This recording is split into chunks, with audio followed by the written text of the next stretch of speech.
Here's a gift, $2,000. After giving birth, my husband and I returned to his family home, and his mother handed us an envelope supposedly containing $2,000 as a baby gift. After checking the contents, I threw the envelope into the trash.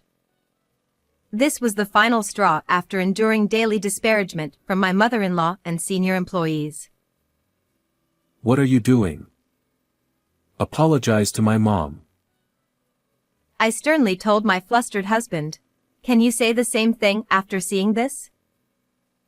Upon checking the contents of the envelope, my husband glared at his mother with an anger I'd never seen before. This moment led my husband to make a crucial decision. My name is Alice Ketcher, 28 years old. I married Harrison through an arranged marriage. Harrison, 2 years older than me, is the eldest son of a patisserie and was strictly raised to be the heir. He is a very gentle and kind person. From the first time we met, I was drawn to his kindness.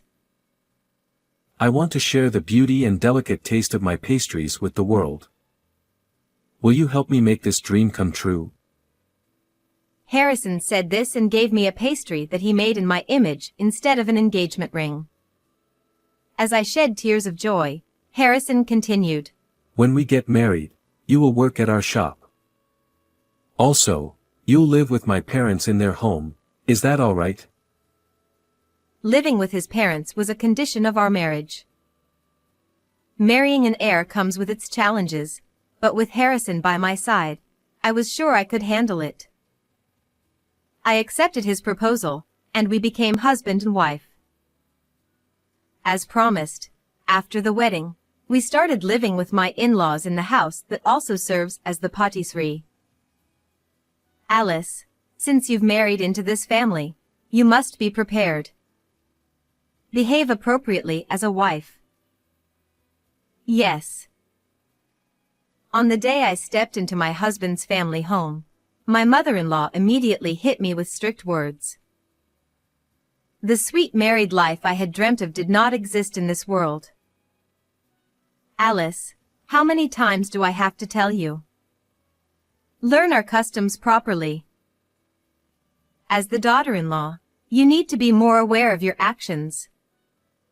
It's such a burden for your mother-in-law to have to deal with someone as troublesome as you.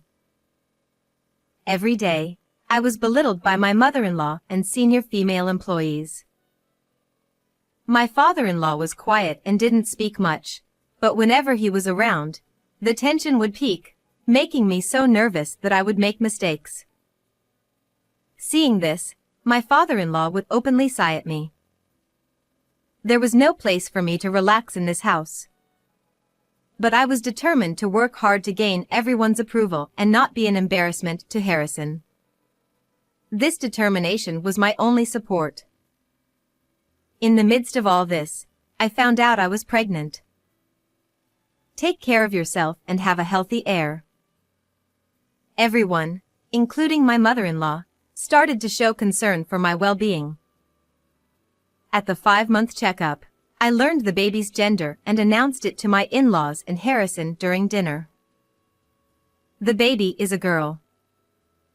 For a moment, everyone froze. A girl? Oh, a girl.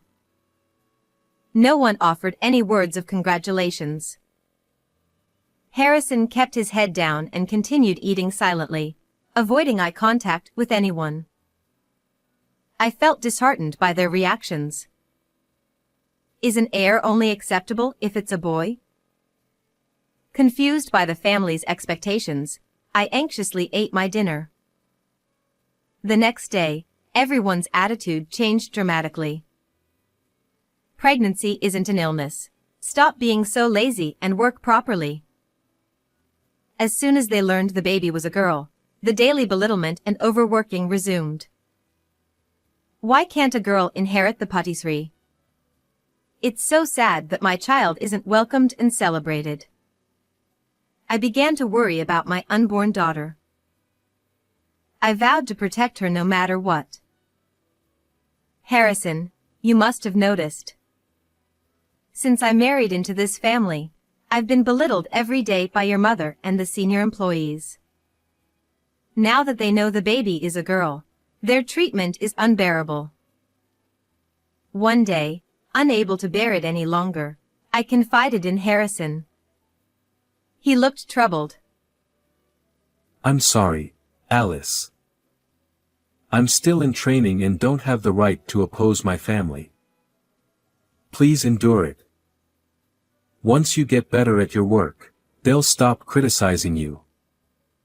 I'm happy with our baby whether it's a boy or a girl. Please take care of yourself. With these words, he quickly headed to the bath.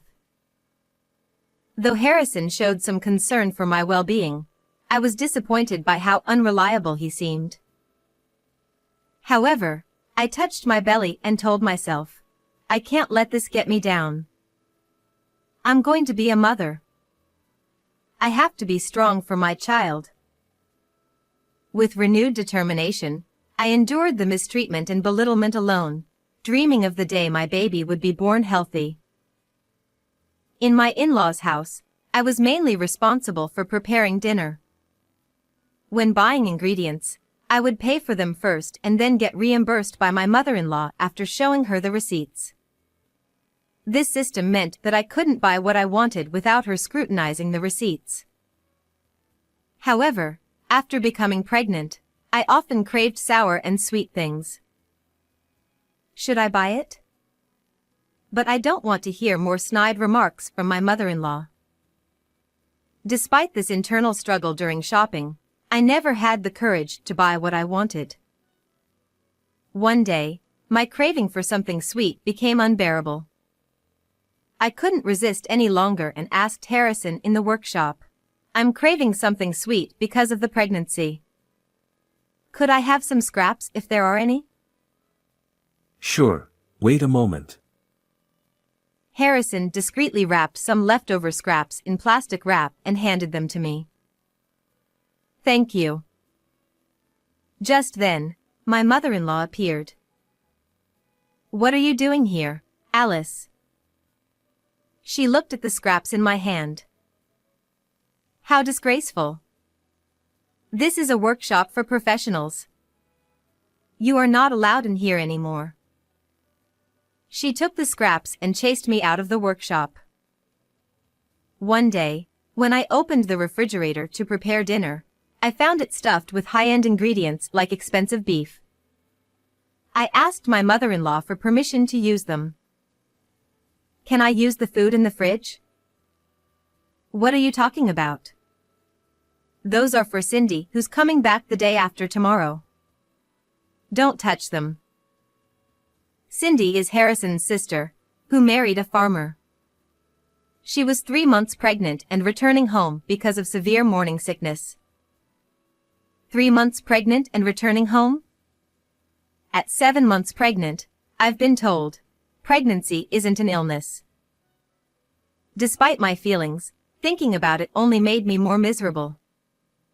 I pulled myself together and prepared dinner with other ingredients. When Cindy came home, my mother-in-law was in high spirits all day. Having opposed Cindy's marriage to a farmer, my mother-in-law was overjoyed to have Cindy back home. I'll make dinner today, Alice. Why don't you go for a walk and relax? Unusually kind, my mother-in-law's offer was rare. Normally, evenings were busy, so I took her up on the offer to enjoy a leisurely walk. Oh, the sky is so high. Looking up at the sky for the first time in a while, it was a calming red, enveloping me in warmth. As I placed my hand on my belly, I felt the baby move. Mommy will work hard for you. Stay healthy and come out soon. I whispered to my unborn child. The smell of steak greeted me when I returned home. As I approached the living room, I heard voices from inside. Cindy, eat plenty for the baby's sake. Peeking inside, I saw my mother-in-law setting a feast before Cindy. My father-in-law and Harrison were also there, quietly eating steak. What about Alice's portion? At Harrison's question, my mother-in-law replied, "Oh, it's fine. I made some stew for her." Without another word, Harrison averted his gaze from me. So there's no steak for me. Unable to bear it any longer, I quietly retreated to our room.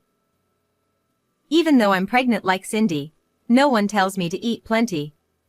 Instead, I'm excluded.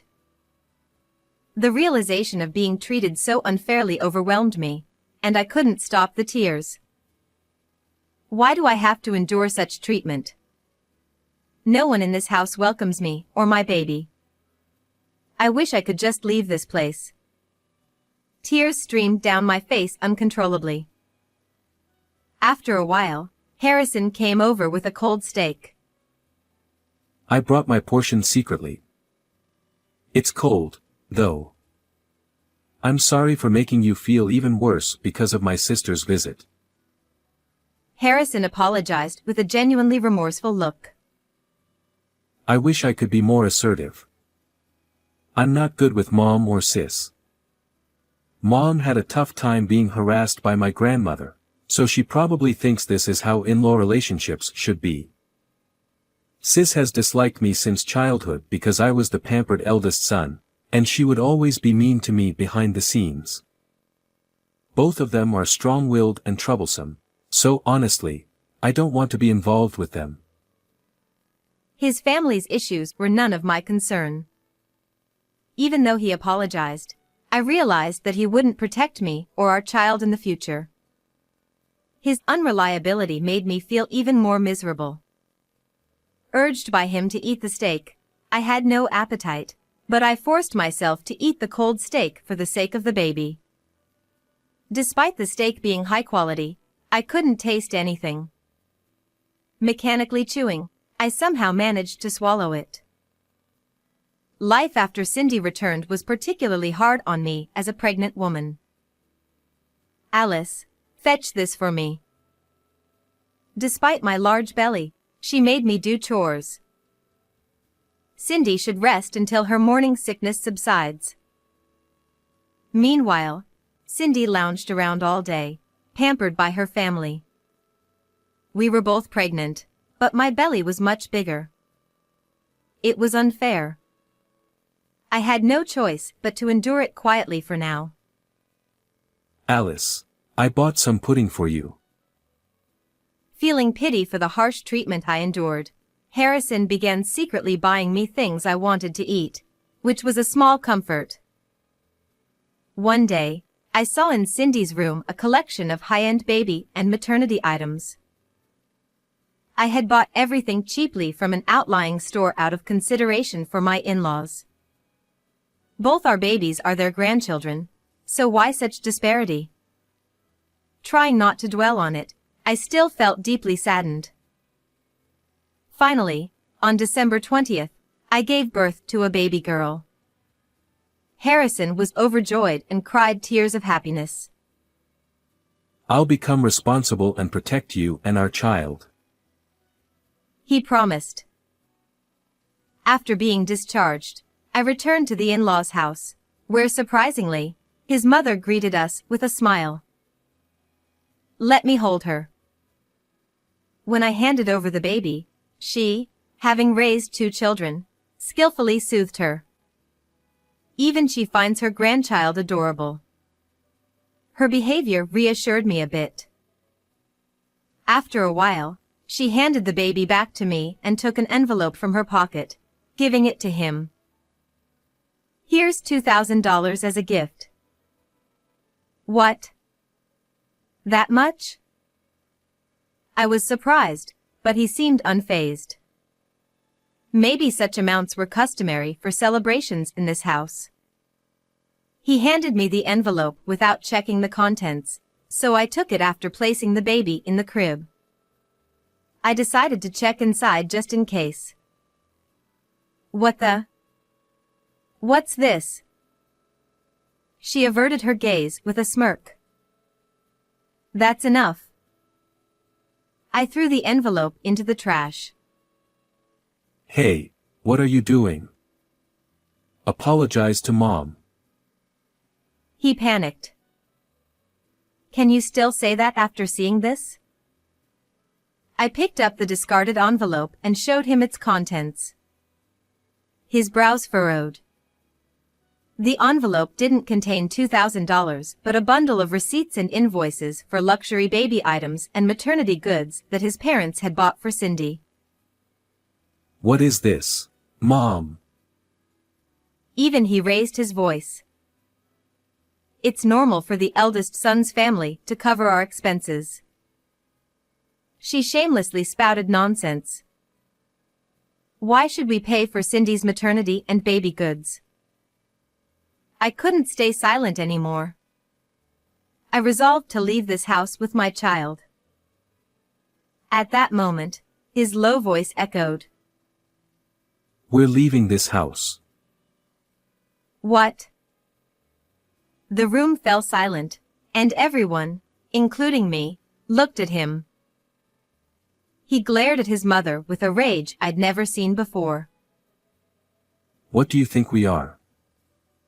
I've been dissatisfied with your treatment of Alice, your reaction when our baby was a girl, and your interference with the business.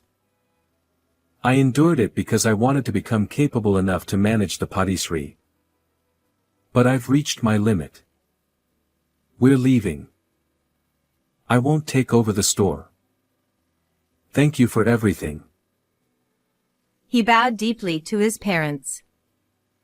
Shocked into silence, they eventually left the room quietly. Alice, I'm truly sorry. I'll protect you and our child from now on. I decided to leave without consulting you, but will you stay with me?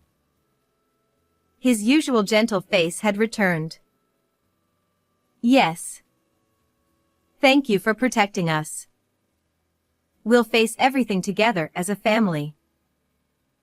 The next day, he immediately started looking for a new place, and within a week, the three of us began a new life.